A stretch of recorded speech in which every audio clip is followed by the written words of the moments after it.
मध्य प्रदेश में विधानसभा 2023 के चुनाव में एक बार फिर से वापसी करने के लिए बीजेपी जनता के बीच जाने के लिए जन आशीर्वाद यात्रा निकाल रही है। मंगलवार को जन आशीर्वाद यात्रा ग्वालियर पहुंची। जन आशीर्वाद यात्रा जगह जगह पर स्वागत किया गया। यात्रा में गोवा के मुख्यमंत्री प्रमोद सावंत, बीजेपी के राष्ट्रीय महासचिव कैलाश विजयवर्गीय, जयभान सिंह पवैया, प्रभात झा और प्रदेश सरकार के मंत्री नरोत्तम मिश्रा, ऊर्जा मंत्री प्रद्युम्न सिंह तोमर और स्थानीय बीजेपी नेता शामिल हुए। चंबल अंचल में शुरू की गई इस जन आशीर्वाद यात्रा को लेकर जहां एक ओर बीजेपी काफी उत्साहित है, तो वहीं कांग्रेस यात्रा पर ही सवाल खड़े कर रही है और कह रही है हर योजना और ठेके में 50% कमीशन लिया जा रहा है। इसी पैसे को बीजेपी यात्रा निकाल रही है। ये जन आशीर्वाद यात्रा नहीं बल्कि जनता के बीच जबरदस्ती की यात्रा है। ग्वालियर चंबल अंचल के बारे में कहा जाता है कि जिस पार्टी की सबसे ज्यादा सीटें इस इलाके से आती है वही मध्य प्रदेश में अपनी सरकार बनाता है। ऐसे में बीजेपी अपनी जन आशीर्वाद यात्रा को लेकर काफी उत्साहित है। जैसे ही जन आशीर्वाद यात्रा ने ग्वालियर शहर में प्रवेश किया, वैसे ही शहर भर में जगह जगह पुष्प वर्षा के साथ यात्रा का स्वागत किया गया। विशेष तौर पर यात्रा में गोवा के मुख्यमंत्री सावंत और बीजेपी के राष्ट्रीय महासचिव विजयवर्गीय के अलावा प्रदेश सरकार के मंत्री शामिल हुए। लेकिन इस पूरी यात्रा में चंबल अंचल का कोई भी कदावर नेता नजर नहीं आया। बड़े नेताओं के न आने के पीछे वजह चाहे कुछ भी रही हो, लेकिन बीजेपी किसी यात्रा को लेकर जनता के बीच पहुंचने के दावे कर रही है और मध्य प्रदेश में एक बार फिर से सत्ता में वापसी की बात कह रही है। दौलतगंज होते हुए बाड़े से सराफा, सराफे से फालका बाजार और फालके बाजार से छप्पर वाला पुल, छप्पर वाले पुल से सिंदगी छावनी तक दक्षिण विधानसभा का कार्यकर्ता रहेगा और वहाँ से नौगदा रोड शुरू होता है, वहाँ से ग्वालियर विधानसभा में प्रवेश करेगी। सर, ये तो लूट हो गया। टोटल कितनी सभाएं इस सभा एक लास्ट में वही इसी पे आ रहा हूँ मैं कि जब ग्वालियर विधानसभा में किला गेट होती हुई हजीरे पहुँचेगी और हजीरे पे हमारी आम सभा, विराट आम सभा एक शहर की होगी, उसमें हमारे सभी वरिष्ठ नेता वहाँ पे रहेंगे।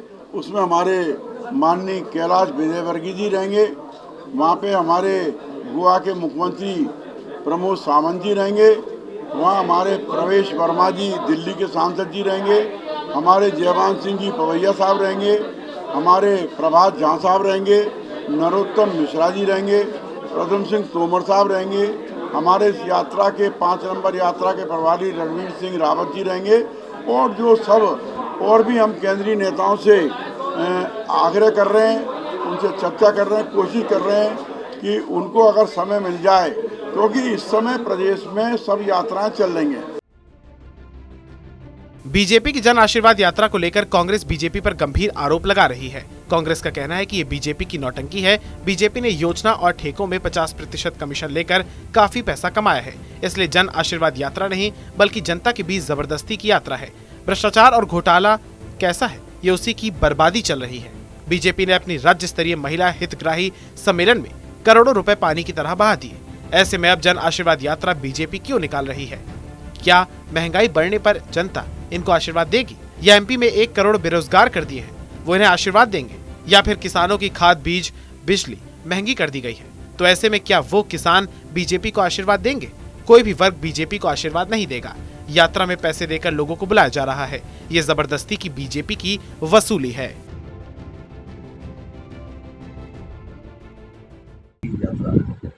भारतीय जनता पार्टी की नौटंकी है और नौटंकी उनकी चलती रहती है।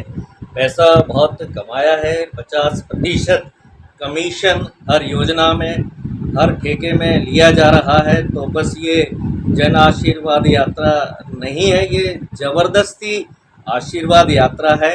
और इसमें जो भ्रष्टाचार का पैसा है, घोटालों का जो पैसा है, उस पैसे की ये बर्बादी चल रही है। भारतीय जनता पार्टी के पास पैसे की कमी नहीं है। भ्रष्टाचार के माध्यम से अपार पैसा है।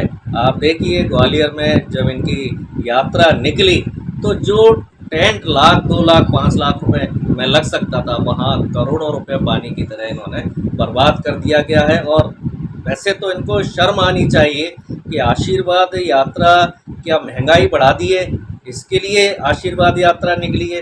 क्या महंगाई बढ़ाने पर जनता इनको आशीर्वाद देगी?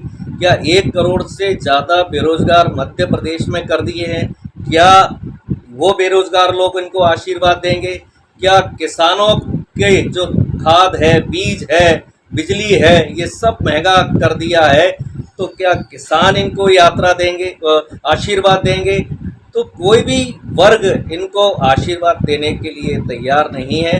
तो ये यात्रा निकाल रहे हैं, पैसे देकर लोगों को बुलाया जा रहा है, और ये जबरदस्ती की यात्रा है, ये वसूली यात्रा है भारतीय जनता पार्टी की। फिलहाल बीजेपी की जन आशीर्वाद यात्रा ग्वालियर में है। ऐसे में तमाम बड़े बाहरी नेता और प्रदेश सरकार के कुछ मंत्रियों सहित स्थानीय नेताओं ने बढ़ चढ़कर यात्रा में हिस्सा लिया। लेकिन चंबल अंचल के लिए बीजेपी की इस महत्वपूर्ण जन आशीर्वाद यात्रा में अंचल के कद्दावर नेता केंद्रीय मंत्री नरेंद्र सिंह तोमर और केंद्रीय मंत्री ज्योतिरादित्य सिंधिया कहीं नजर नहीं आए। खैर, यात्रा में न आने की वजह कुछ भी रही हो, लेकिन राजनीतिक गलियारों में दोनों के ही यात्रा में शामिल नहीं होना चर्चा का विषय बना हुआ है। मध्य प्रदेश की राजनीति में ग्वालियर चंबल अंचल सत्ता की चाबी कहा जाता है। यही वजह है कि बीजेपी ग्वालियर चंबल अंचल पर ज्यादा फोकस कर रही है। लेकिन जन आशीर्वाद यात्रा के दौरान देखने में मिला कि कोई भी अंचल का बड़ा नेता इस यात्रा में शामिल नहीं था। ना तो केंद्रीय मंत्री नरेंद्र सिंह तोमर इस यात्रा में थे और ना ही ज्योतिरादित्य सिंधिया इस यात्रा में कहीं नजर आए। ऐसे में वजह कुछ भी रही हो, लेकिन अब यह राजनीतिक गलियारों में चर्चा का विषय बन गया है। ग्वालियर से धर्मेंद्र शर्मा, TV9 डिजिटल, मध्य प्रदेश।